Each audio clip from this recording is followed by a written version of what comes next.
do you have any tips or tricks in regards to prioritization that you have found to be helpful, especially as someone who's been in a CEO position for decades?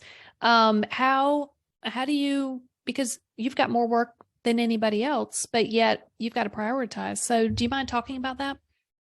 Yeah. First thing is, what are the targets for the quarter or for the year? You may have a sales target of 10 million for the year. You may have a gross margin target of 6 million.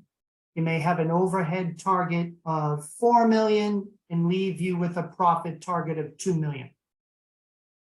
You can have other operational targets like NPS score or maybe employee turnover, things like that. But I look at these targets either for the year or for the quarter with the client, and we ask ourselves, where do we see the bottleneck? Is it going to be getting the 10 million? Is it going to be getting the 6 million in margin because cost of goods has gone up or pricing pressure is really pinching us? Or is it really in the overhead because storage costs, employment costs, benefits costs are driven up?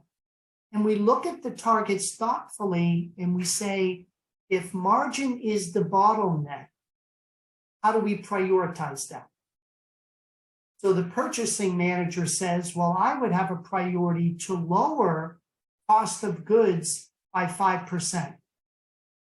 Operations manager is going to say, I'm going to work on staff utilization and I'm going to get the utilization up from 65 to 70%.